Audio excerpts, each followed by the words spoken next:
บายดีทุกท่านข้าพเจ้าซื้อท่านหมอยาภูมิโนเป็นท่านหมอประจำกรมสุขภาพสำหรับเป็นหนุ่มหรือว่าคลินิกเป็นหนุ่มมื้อนี้ข้าพเจ้าจะมาตอบข้อซักถามที่มีหลายท่านได้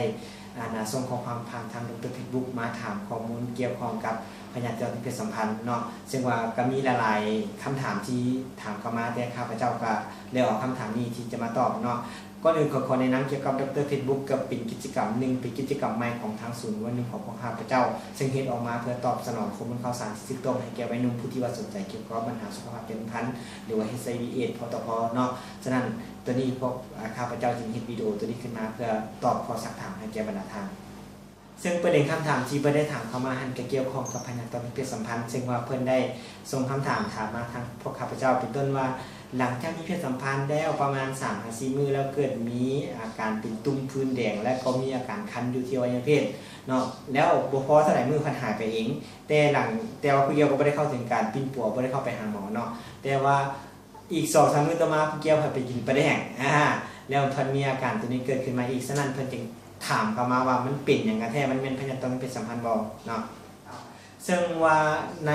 ประเด็นดังกล่าวนี้ก็มีคำตอบมาให้ที่มันเกี่ยวข้องกับอาการที่เพิ่นได้ถามมาหั่นก็คือพยาธิที่เกิดมาจากการติดเชื้อเนาะเป็นต้นว่าติดเชื้อตัววาวหรือว่าเชื้อชิโกโมนัสหั่นเนาะซึ่งว่าหลังจากติดเชื้อตัวนี้แล้วมันจะมีอาการตุ่มผื่นแดงคันอยู่ตามอวัยวะเพศทางซ้ายทางหญิงว่าซั่นซะถ้าผู้หญิงจะเป็นน้องขาวแต่ถ้าผู้ชายจะเป็นตุ่มผื่นแดงแล้วก็มีอาการคันอยู่ในหั่นแล้วสาเหตุตัวที่2อาจจะเกิดมาจากเชื้อเฮดอยู่ในช่องคลอดของท่านหญิงเนาะตัวนี้ก็เช่นเดียวกันถ้าว่าหลังจากมีเพศสัมพันธ์ผู้ชายก็สามารถติดมาได้เช่นเดียวกันเนาะและตัวต่อมาก็คือพยาธิจุลินทรีย์ช่องคลอดตัวนี้ก็มีโอกาสเฮ็ดให้เกิดมีอาการคันอยู่ในอวัยวะเพศของท่านชายได้และสิ่งสำคัญคือยังมีตัวอื่นนี่เป็นต้นว่าแพร่เนาะแพร่นี้อาจจะแพร่น้ำถุงยางอนามัยบ่นะแต่ว่าตัวนี้พบน้อยนะพบน้อยที่สุดว่าซั่นซะอันที่2อาจจะแพร่เกิดมาจากน้ำยาที่ท่านหญิงหั่นใส่ยัดใส่ร่างช่องคลอดบ่ก่อนที่จะมีเพศสัมพันธ์หรือว่าทางชายบางคนหลังจากที่มีเพศสัมพันธ์แล้วหัดไปล้างอวัยวะเพศของเจ้าของกับน้ำที่ว่าเป็นน้ำอนามัยหรือว่าเว้นน้ำอนามัยเนาะน้ำที่เขาเจ้าใช้ผลิตภัณฑ์ที่ว่าล้างหั่นเนาะและจะก่อให้เกิดมีอาการเพศตัวนี้ขึ้นมาเนาะแล้วสำหรับอาการอื่นเด้ท่านหมอยาเนาะก็มีหลายคนได้ถามเข้ามาแล้วถ้าว่าบ่มีอาการของตัวนี้แล้วจะมีปัญหาอย่างแน่ก็เป็นต้นมันทั้งหนองในหั่นแหละเนาะหนองในนี่อาจจะมีหนองในแท้หนองในเทียมเนาะบางท่านก็อาจจะติดเชื้อ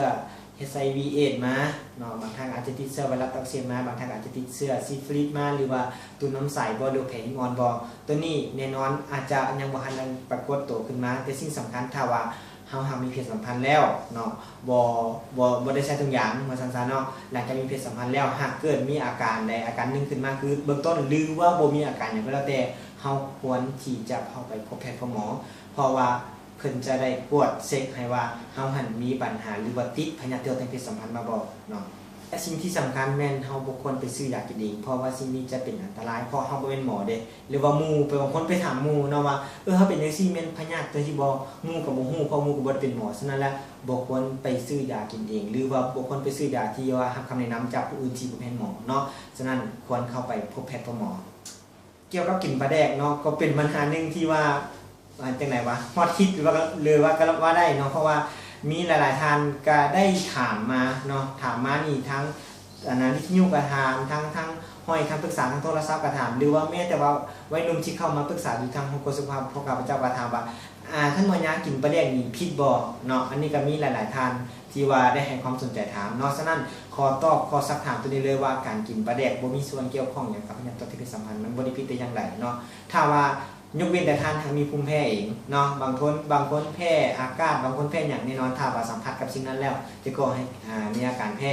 แต่ว่าในกรณีของพยาธิทางเพศสัมพันธ์แม่นบ่มีอาการแพ้เกี่ยวกับตัวนี้คันถ้าแพ้ปลาแดกมันจะมีตุ่มผื่นคันขึ้นตามต้นตัวมันจะบ่เฉพาะแต่อวัยวะเพศเนาะอันนี้ขอยืนยัน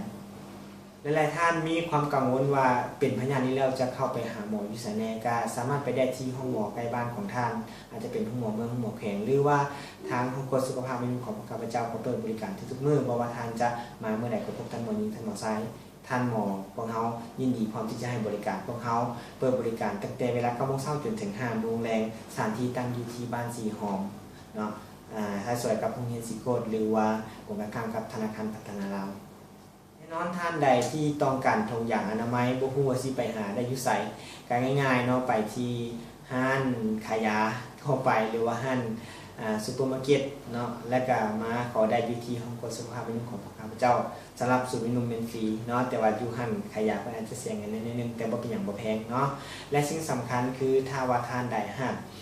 สนใจเกี่ยวกับปัญหาใดเกี่ยวข้องกับเรื่องต้นเพศสัมพันธ์หรือว่าสุขภาพเจริญพันธุ์สามารถส่งคำถามผ่านมาที่ Facebook ได้ที่VWYC Fans แฟนมีตัว F ตัว A ตัว N ตัว S เนาะและก็อย่าลืมติดตามวิดีโอของพวกข้าพเจ้าในตอนต่อไปเนาะว่าพวกข้าพเจ้าจะนำเอาข้อมูลตัวไหนมาตอบหันสามารถติดตามได้สวัสดี